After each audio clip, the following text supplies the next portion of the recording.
Good morning, everyone, and welcome to another webinar from Borderless. Really excited to be here today to talk to you all about home office compliance, building the foundations. Now, this is the third of a four-part webinar series we're doing, which I'm going to explain in just a second.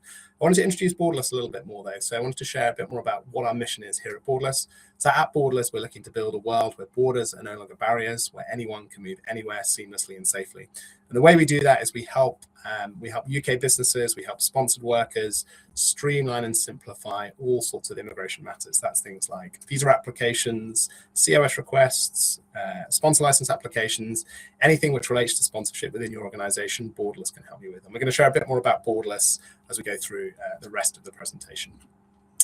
So who are we today? So I'll introduce myself, and I'm going to hand it to my colleague Lal to introduce herself. So my name is Matt. I'm the CEO and co-founder here at Borderless. We're really delighted to be working with a great number of businesses all across the UK. We've helped many companies secure their sponsor license and take that first step into sponsorship. 4,500 visas granted and about 13,000 sponsored workers protected across the Borderless platform. So that's a little bit about me and Borderless. Going to hand over to Lal to introduce herself. All, thank you for joining. My name is Lal. I'm the head immigration advisor here at Borderless, and have been with Borderless supporting customers like yourselves for about 3 years now, and been in the immigration space for 8 years. So yeah, feel free to ask any questions you have in the chat. I'll be on hand to support. Awesome, thank you, Lal. And Lal will be covering off the middle section of today's webinar, where we're talking a lot more detail into home office compliance. So that's a good segue into what are we going to be talking about today. So I'm going to recap a little bit more about the changing immigration landscape in the UK, where we've come from, where we're going.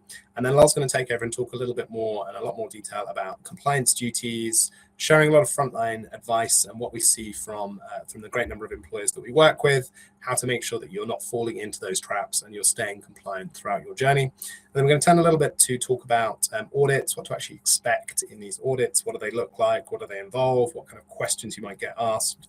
And then we want to give you guys lots of practical advice. How do you actually prepare? How do you get ahead of things? How do you make sure you're staying audit ready? Now, we love to keep these webinar sessions super interactive. So there's a public chat, a private chat. These sessions are also recorded, so you should be able to do that as well. So please do ask lots and lots of questions as we go through today's webinar session. And in terms of where we are in our Borderless CPD Academy, so this is our June series. If you've joined the first of these, then you'll know we talked about how to get started with sponsorship in the first place. That was a couple of weeks ago now. Last week, we did a series on a webinar on Certificate of Sponsorship Masterclass. We went deep into certificates of sponsorship and how to make sure all of that information is correct. This session today, home office compliance, audits, all of that detail in here. And then next week, we're going to be talking about earned settlement as well. So each of these webinars gives you one CPD credit. So really encourage everyone to join these sessions and make sure that you are obtaining those credits.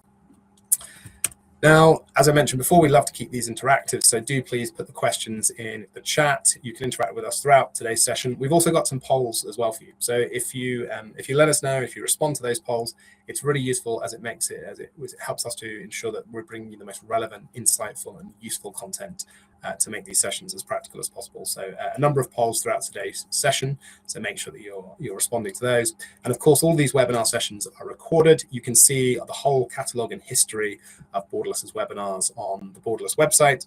And indeed, if there's someone who you think could benefit from this webinar, feel free to share that link with them, and they'll be able to watch this webinar as well. So we love to keep these interactive, and I think there's also an opportunity to give feedback at the end of the webinar as well before we hop off. So I guess the first question here for the audience today is compliance. How are you actually managing your compliance? Now, I've got a poll here for you. Let us know how you are currently managing your compliance. Now, we typically see people operating in different ways with different solutions to these problems. So one of those ways is to build a spreadsheet, to manage your compliance in the spreadsheet.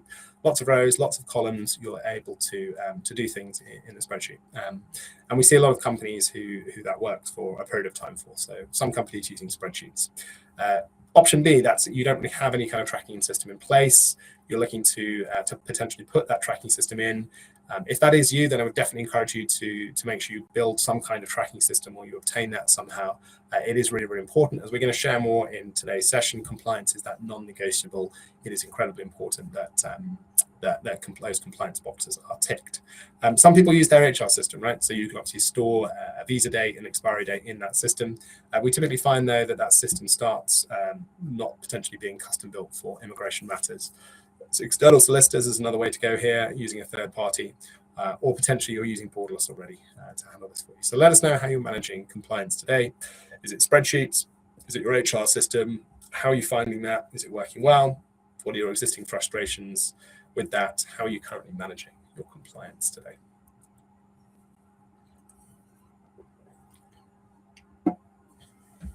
Great, I'll just leave that open another 10 or so seconds. So let us know, how are you currently managing compliance? Spreadsheets, no tracking systems, HR systems, external solicitors, or are you using Borderless? Great, well, thank you very much for sharing that. It really helps us to calibrate these sessions and make sure they're most relevant for you. So as I talked about before, we're going to talk about the changing immigration landscape in the UK, and particularly why compliance is more in focus than it ever has been before. So I wanted to start with a little bit more on the numbers and the data. So this chart really says it all. In 2025 alone, we saw 3,100 recorded sponsor license revocations. And as you can see from this chart, that's up from 10 times from 4 years ago, a little bit under 300, and it's just compounding every year, right? We're seeing a significant increase, 23, 24, 25. Enforcement activity is really accelerating, and this is why we're here today, talking more about compliance and showing more about how to get ahead of those potential compliance problems. So this is what we're seeing from across the Home Office and central government. A lot more scrutiny on sponsor license holders, making sure that they are following the rules, they have the right systems and tools in place to be able to handle that compliance for them. So what does this actually look like in practice? So compliance is obviously incredibly multifaceted, but what we can typically see is lots of requests for additional documentation in the Home Office. So this might be a CRS request that you're putting in, it might be a change of circumstance, it might be a sponsor license application, it might be the Home Office coming to visit for a potential audit. Lots and lots of documentary requests from the Home Office. An ability to track employee status, visa conditions. Obviously, you as an employer have that key responsibility to be able to make sure you're maintaining and managing that employee's immigration status. So it's really, really critical to have those systems in place. We also see lots of data in different systems, so in a spreadsheet, in an HR system, in other tools and technologies. So lots of data, but it's diffused in lots of different places. And typically what we find there is HR teams, those responsible for compliance, they're operating across a number of different tools. Those processes typically quite manual, and obviously quite a big burden on those teams. So what does that actually mean for your business? High admin burden on teams, looking to build workflows around that. Obviously more of a risk for missing those key deadlines, those key compliance deadlines, if you don't have complete information transparency. Inconsistent ways of reporting on or even being able to see what your compliance is, what is your score for compliance across the whole business or by business unit.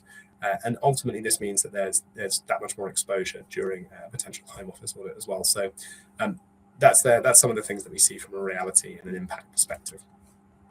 So I'm going to hand over to my colleague Lal now, who's going to talk a little bit more about compliance duties, what the Home Office is expecting on a day-to-day basis. Thanks, Matt.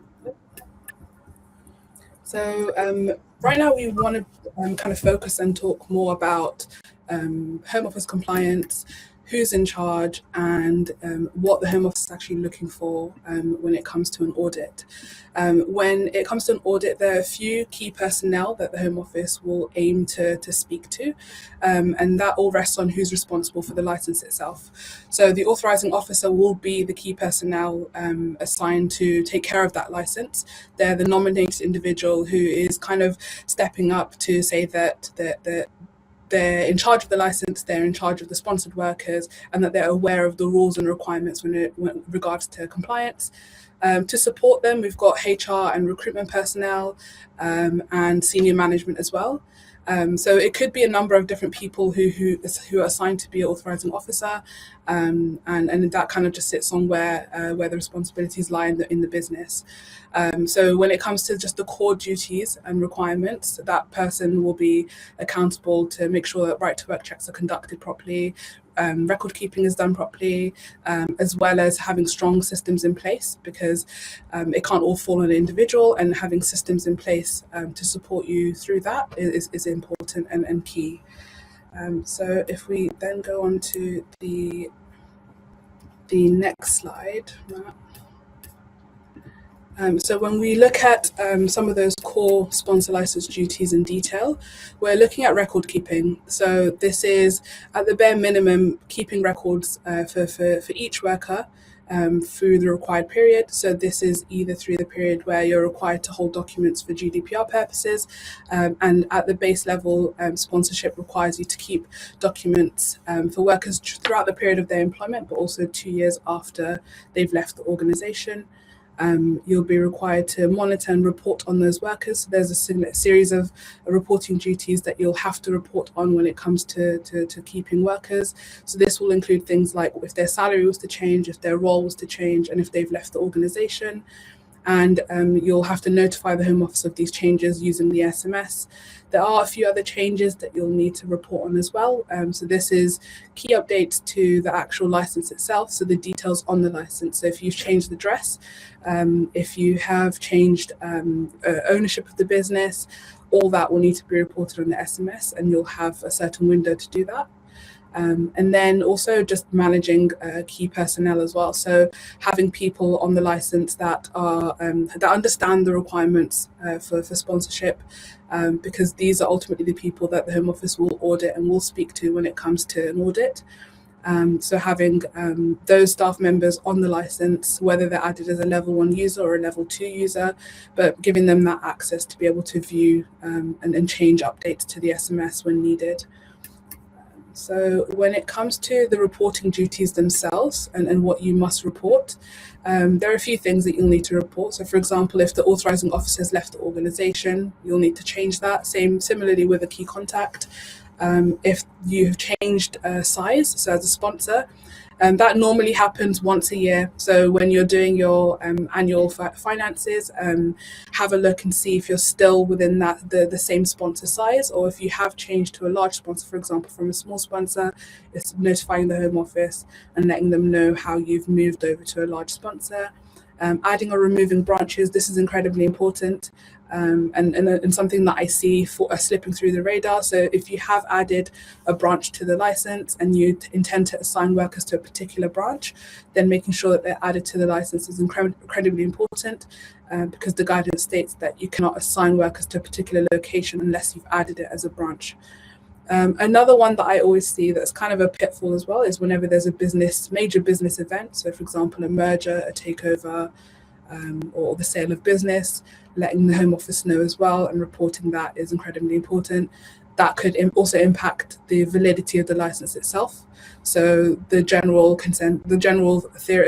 rule is that a license cannot be transferred to a new owner. So even if there was a small change in the business ownership, that could impact the license. So just making sure you're up to date with that is also incredibly important. Changes to business details such as address is a no-brainer. So just letting the Home Office know that you've actually moved address or where the business is trading is important.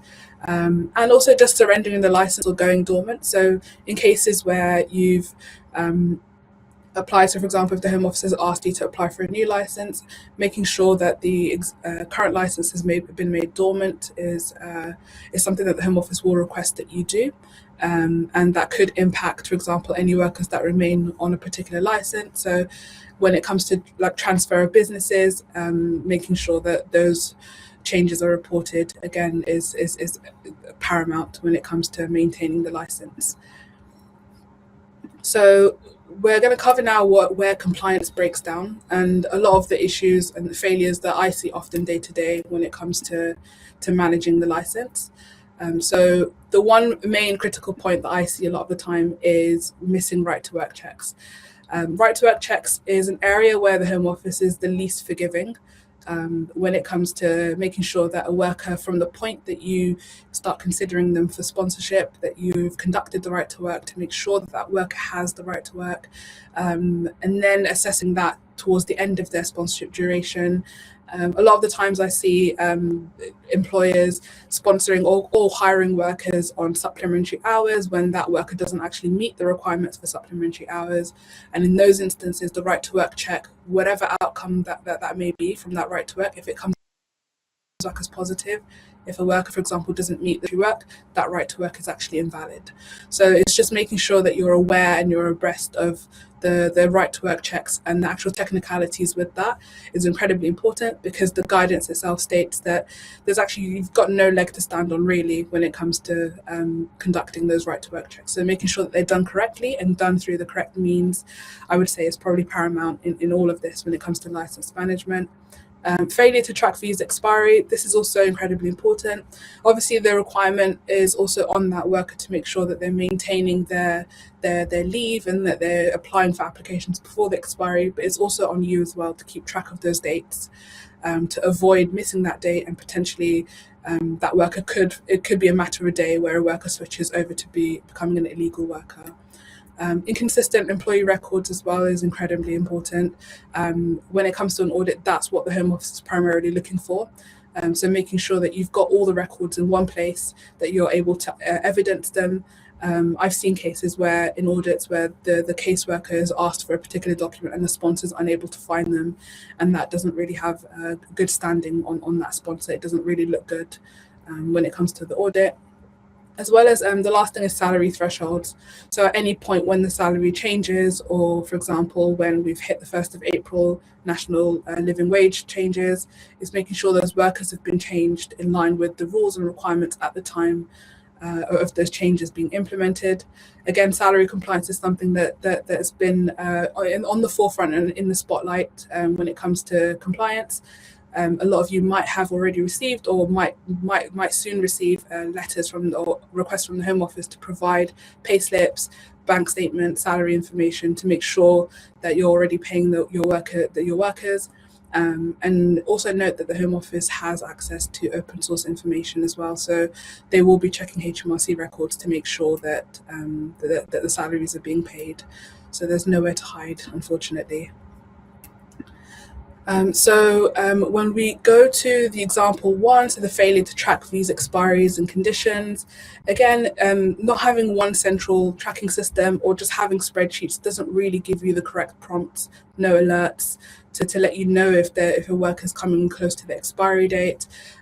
So having a system in place where you are receiving notifications, you're receiving updates, you're receiving prompts on when to conduct a right to work check in line with someone's visa expiry is probably paramount. It's always good to have something like that in place. Again, if you're just one individual managing a license and you're relying on a spreadsheet, things do slip through the cracks. So having a system in place is, I would say, probably the best companion when it comes to managing and maintaining your license. And then with the second example in terms of incomplete or inconsistent employee records. So ensuring that, sorry, Matt, the next slide, yeah. The missing and outdated files. So making sure that at least when it comes to an employee file that you've got all the documents that you need. And sometimes it is hard to keep track of what those documents are. So having, again, a system that will let you know exactly what documents you need to upload, that you need to have on file, will not only make it easy just to maintain things moving forward, it's almost like something that is in the back of your mind as well, because you know at least what sections are needed, what documents are needed, but also in an audit as well that will support you, so that you're not looking for documents during the audit, you're presenting those documents and you can explain and give clarity where needed. So we now are going to audits. So what triggers audits and what to expect. So the Home Office will aim to audit an organisation throughout the lifespan of their sponsor license. They don't always confirm when that will be, and that is usually prompted by a few things. So for example, if a worker has complained about working conditions within the organisation, or if the Home Office has found compliance action that they feel like they need to investigate, or for example, if another organisation or open source information has revealed that there's something that is sort of unusual about your compliance, that's when the Home Office will reach out to you and ask you to provide documents. So this usually happens. Sorry, Matt, the next slide. So this usually happens in one of two stages. So usually if you've applied for a license, the Home Office will aim to audit organizations. And that's when you've applied for the license, they'll reach out and they'll ask you for certain information. That's usually considered a pre-license audit, or usually if the business is under 6 months old, the Home Office will seek to look for evidence of trading. They kind of want you to justify why you need a license, especially when the business is so new. And then post-license will be when you have your license. Again, that will be announced or unannounced, and that will be for the reasons that I've just previously mentioned. So if a worker's complained about you, if any details that you've submitted look untoward or look quite strange, the Home Office will aim to investigate, but also they'll be checking open source information to see if at the base minimum that you're maintaining the license in terms of address information and salary compliance. With the next slide, so I've already touched on some of those points, but to just touch on them again, non-compliance with sponsorship duties is probably one of the main causes that the Home Office will aim to audit and investigate further. So when any change that you make to the SMS, anything that you report will always be checked by the Home Office. When that will be, we never really know. It's just whenever a report is submitted, they will check. And they will correspond with, again, open source information. So the best example I can give you is if your business has changed or changed address, and for example, you've submitted a COS request, we find that the COS team will automatically start looking into details on Companies House, details on your company website, just to see if the details on your license summary page are still accurate. And if they are not, then that could impact the processing of your COS request. Similarly, if the business has changed ownership as well, that's another thing that often I'll see COS requests refusals, where the Home Office will tell you that the license is invalid, you need to apply for a new one. On a similar note, reporting issues as well. Late or inaccurate reporting is something that will trigger an audit. Although if you are encountering an issue where you are reporting late, it's better to report late than not to report at all. And then employment practices. Again, we find that when it comes to COS requests and you're sending over employment contracts as part of the COS request, they will review those contracts to make sure they're meeting compliance. If they're asking for pay slips, they will check as well to make sure that those pay slips are in line with what's listed on a worker's COS. So those are the things that sometimes come to light where you're not really expecting it to trigger an audit, but it will actually trigger an audit. And then often if there are complaints or tip-offs as well, that will trigger some sort of compliance action where the Home Office feel like they need to investigate and see what's going on. So before the audit day, usually the Home Office will notify you of their intentions to audit. So this will be by email. They'll ask you to provide a set of documents or provide a list of your workers, and then they will aim to ask you to make those employees available for an interview. I also find that sometimes if the authorizing officer isn't available, they'll still proceed with those employee interviews in your absence and then come back and interview you. So it might not be that the audit happens all on one day. It could happen over a course of a few days as well. But they'll aim to speak to not only the authorizing officer, the list of employees that they've asked for, but also anyone else who is aware of the day-to-day, who's in charge of HR, just to make sure that within the organization, the staff that are in charge of all these functions are at least aware of what's going on and at least aware of what they're required to do in terms of managing the license. So the actual audit itself, although it might happen over a course of a few days, it does take about eight hours more, or slightly more than 8 hours. but you'll have your initial meeting where they'll kind of explain the scope of what that audit is. They'll interview you on kind of how the business is going, what the business does. They'll start looking at those documents as well. They'll ask for a few more documents if you don't have them available. For example, if you have instances where a worker is on maternity leave or paternity leave, whatever it may be, if you don't have those documents on that employee file, you'll have to source those documents. They will give you time on the day to find those documents and present them as well. And then obviously they'll be having their interviews with key personnel and sponsored workers as well. So it's just important that at least everyone's aware of what they need to do. Everyone's aware of the requirements as well, and the Home Office will cross-reference a lot of these, a lot of what the employees are saying versus what you're saying as the authorising officer. So in terms of, so their focus again is on record keeping practices.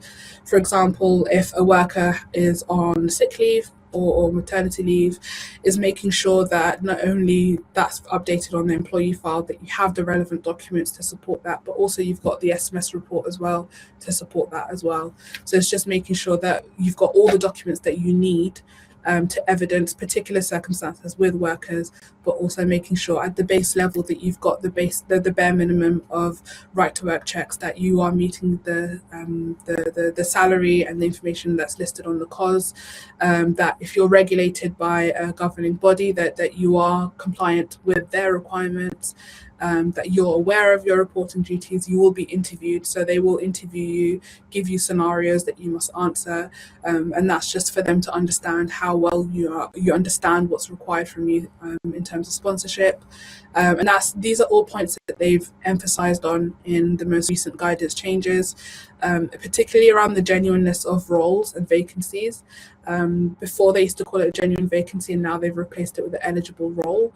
And what they're essentially saying is that the role has to be a genuine vacancy that you've identified. It needs to come about as a result of actual business need. You need to demonstrate that you've assessed that there's a role available, that you've advertised for this role, that you've sourced a worker. So almost having a record trail of how you've sourced a worker from the initial point that you've identified that there's a vacancy that you need to hire for. So there's a significant amount of documents that you will need to keep on file and in terms of evidence. And often in most cases, if the Home Office isn't satisfied that there is a genuine role or vacancy available, that could impact also your ability to even have a license itself. So it's just making sure, again, that having a centralized system where you've got all the information, you've got all the details in one place, is probably the best thing that can support you in terms of making sure that you're audit ready.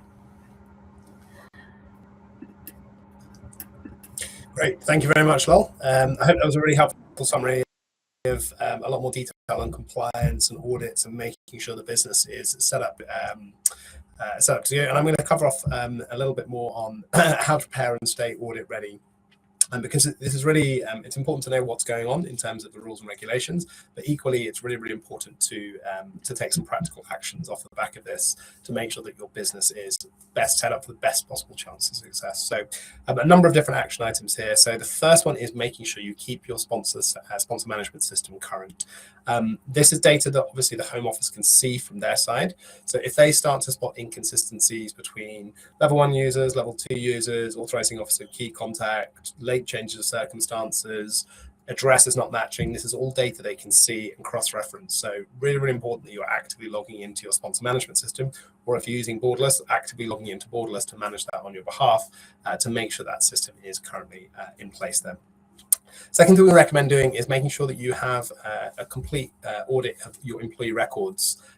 Number one, just so you to make sure that you feel super understood that the compliance history of those sponsored workers within your business is there are no gaps, there are no unexplained elements to that. It's really important to know where you stand from an actual transparency perspective.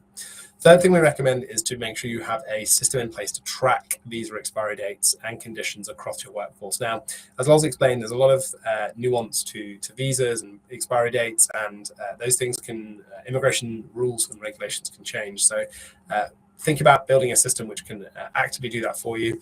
An HR system can do that, but there's a lot more than an HR system can't do. So making sure that you've thought about all the different aspects of that is really, really important. Right to work checks, we've already mentioned this a lot, but we constantly find when we're doing audits that businesses are not well set up from a right to work checking perspective. We've done a whole webinar about how to conduct accurate digital right to work checks, but really, really critical. It's one of the first things that Home Office is going to look at. And it's important to make sure that there aren't any gaps. Everything's being conducted in a really appropriate way. Salary requirements, pay. This is a huge topic as well. We've done a webinar with HMRC about this, but sponsorship requirements are changing. They can change each year. It's important to know what those rules are, know what the various exemptions are, and then making sure that monthly pay is appropriate. There are no deductions which take you into breach territory. Again, if you're using Borderless, you can actually drop all of your pay slips and information into the Borderless platform, and it's going to scan those automatically, and it's going to highlight where there are potential problems and issues, so you can fix those issues. And then a key one, of course, number 6, reporting changes to the Home Office on time. Really, really important. If you're reporting information late, then that is technically in breach of the rules and regulations. And it's very important that the Home Office don't see that as a consistent pattern, because that's going to give them a lot of concern that systems and processes are not accurately understood and in place. So we've talked about some of the documents to have, but as you can see here from this slide, there's a long list of information to have, ranging from identity documents, employment contracts, previous histories of job applications, individual job descriptions, recruitment records, all of the pay slips, the right to work checks, payroll bank statements, address proof, rotas, absence records, risk assessments, employee reports, document retention, all of that. That's just a summary of some of the key areas. There's obviously additional documents that can be further required as well. So you can see it's really important to A, store this information, and B, figure out, a lot of this information is time sensitive, right? Some of this information expires. So how do you accurately re-pull this information to make sure it can be current for what you're going to need?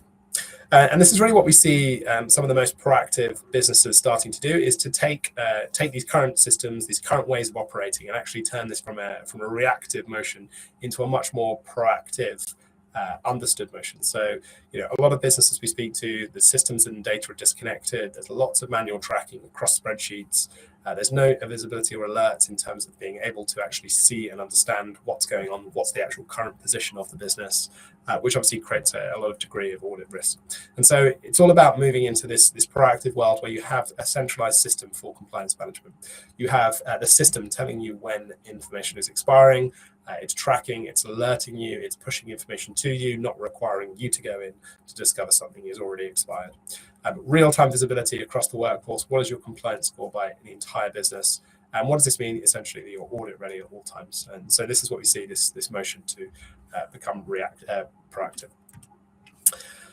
And that exactly is really one of the reasons we've built Borderless in the first place. It's essentially that single source of truth for all things that Home Office can potentially ask for in one place. It's an end-to-end system for UK businesses, all the way from sponsor licenses to skilled worker visa applications, to CRS requests, to CRS assignments.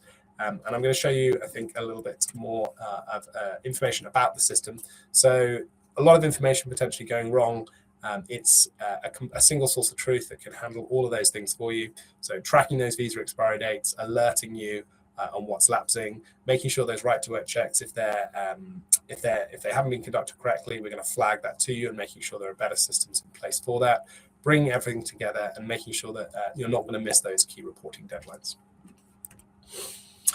And this is how we've been supporting many customers to date. This is Christian. He's one of our oldest customers on Borderless, and he's been with Borderless since the very early days. And this is a direct quote from Christian.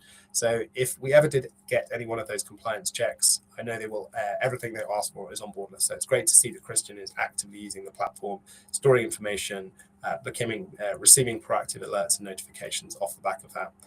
And this is some of the things that we can support you with. So bringing your entire employee base up to audit readiness and scratch, making sure that we can support all of your different sites. So for Christian, that's 5 sites. And for his business, making sure that all of the staff he employs are secured, and making sure that the business is essentially fully staffed. So in terms of next steps, where you can go from here, you can look at the Borderless website. We've got lots of handy information on on the Home Office audit checklist. There's a number of other checklists. So for example, if you're an authorizing officer, you can download one of our key checklists and you can see exactly what your responsibilities are for the audit. That's going to summarize all the key things you need to be doing before, during, and after a Home Office audit. If you'd like to speak to the Borderless team, that's the right-hand side. So you can just scan that QR code or head over to the website, and we'll be able to, you can actually speak directly to the Borderless team if you have further questions. And we have been able to answer your question today here as well. So we are going to now turn to question and answers. I see there's some activity in the chat. Lal, I'm going to bring you in here and see if there are any key themes or things that you want to pick up off the back of the conversations going in the chat. Yeah, I think there was one interesting question from Rebecca. So she said, is there a common theme in all the license revocations so far this year? And I've responded with the most common theme that I've seen is around salary and compliance with salary. So workers who have been placed on unpaid leave, and it's gone beyond the scope of what the unpaid leave requirements permit, or workers working beyond the scope of what the occupation code has listed. So for example, if a carer is working as a senior carer and you haven't made that switch over, then that not only impacts the compliance with the role itself, but the Home Office will also question whether there was a genuine role to begin with. So it's just having information like that updated and resolved, because again, when it comes to the audit, the Home Office will be mainly looking at what's happened, and if you have since corrected it, that's fine, but if you haven't corrected it and it's almost like they've caught on to what's happened, then in those instances your license is definitely at risk. That, and also like right to work compliance is also another common theme that we see, and that not only impacts the license itself, but also then you're looking at enforcement action as well. So it's from both ends. So you really don't want to be in a position where you're found to be illegally employing a worker. Ben asked, what feedback have the Home Office inspectors given about the Borderless system? I mean, I am aware that they are aware of our system, and I think one of our sponsors fed back that they have heard of us. In terms of what that feedback is, I'm not too sure, but I think any system that, or any platform that does assist with sponsor compliance is probably seen as favourably with the Home Office. So Lucy asked, if an employee is promoted, a further cause is required? Yes. So you'll have to assess what the role has changed to and whether there is an eligible occupation for that, and then offering that worker a new cause, and that worker would have to apply for a new visa in line with the new role that they're currently working. The important thing to note is that they must not be promoted into that role unless you've already assigned that worker a cause and their new visa has been approved. So only at that point of the approval will they be able to work the new role. So we've got another question from Bilula. So she said, can we offer supplementary work to an employee whose main sponsor lost their license? Their right to work will still be active. So this is the point that I was mentioning earlier, where in these instances, the right to work actually, although it comes back as positive, you won't be able to employ that worker, because the right to work guidance goes that step further, where it says that a worker must meet the conditions of their visa. So if their conditions of their visa permit supplementary work, and those supplementary work requirements require that they are working full-time with their sponsor, if that's not the case, then they can't work supplementary hours with you, because they don't meet that requirement, and then that means that the right to work check itself is invalidated. So in those instances, instead of offering supplementary work, it might be worth considering sponsoring that worker full-time.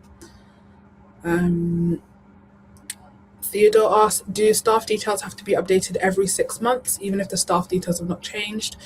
No, you don't have to update it every 6 months if nothing's changed. It's mainly just around reminding the workers that if there have been any details changed in terms of their address, their contact information, whatever it may be, that they're sharing that with you and that you've got those details up to date. And that's particularly important when it comes to, for example, if a worker's left the organisation, the Home Office will ask you for their last known address. So if you don't have that updated, then they're most likely going to reach out to you again, asking you for the correct information. So the onus is mainly on that worker to update their personal information, and they must update their UKVI account, but that's not a reportable thing that you'll have to report.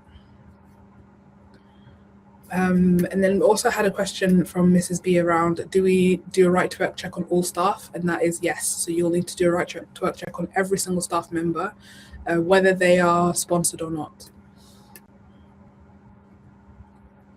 So Lucy asked, what happens if you sell the business to another operator without a license in place? So in this instance, then the license itself cannot be transferred to the new owner, and that new owner must apply for their own license and transfer the workers from the current license over to the new one. It is a rather technical process with multiple moving parts. There's a few things that you must do at each stage.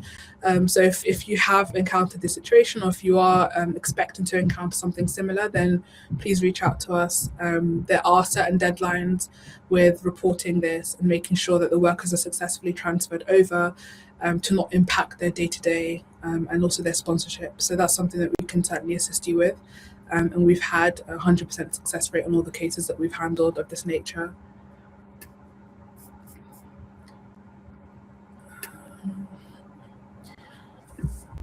Mohammed asked if the worker's e-visa is valid, are right to work checks still required? And if so, how frequently should these right to work checks be done?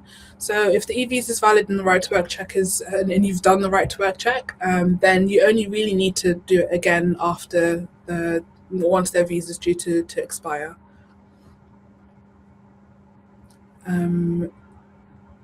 Tizitsai asked, do we need to report staff's new address each time? No, you don't need to report their new change of address. They need to update their UKVI account, but you need to just make sure that those details are up to date on your system.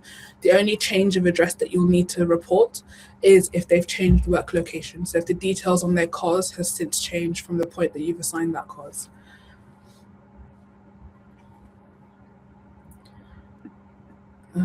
Ed asked if we're picking up supplementary hours, how can we check that the original COS is still in place?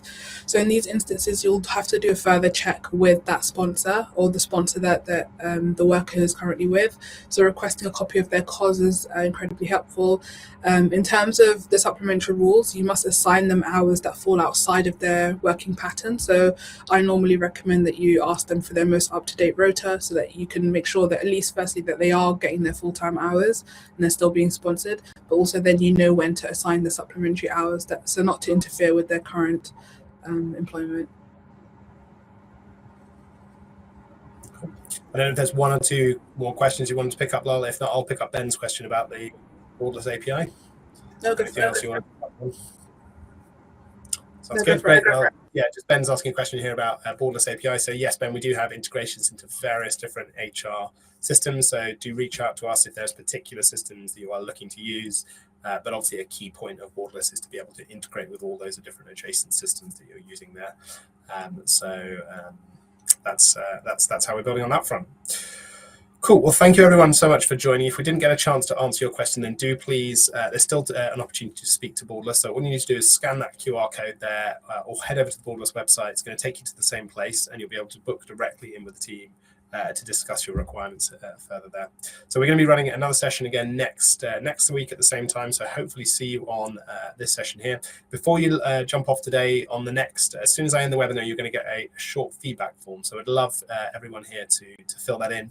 Let us know what you found really useful, any further suggestions or improvements you have. And we look forward to seeing you very soon on the next Borderless webinar. Have a great rest of your afternoon, rest of your week, and we'll see you next time. Thank you, everyone.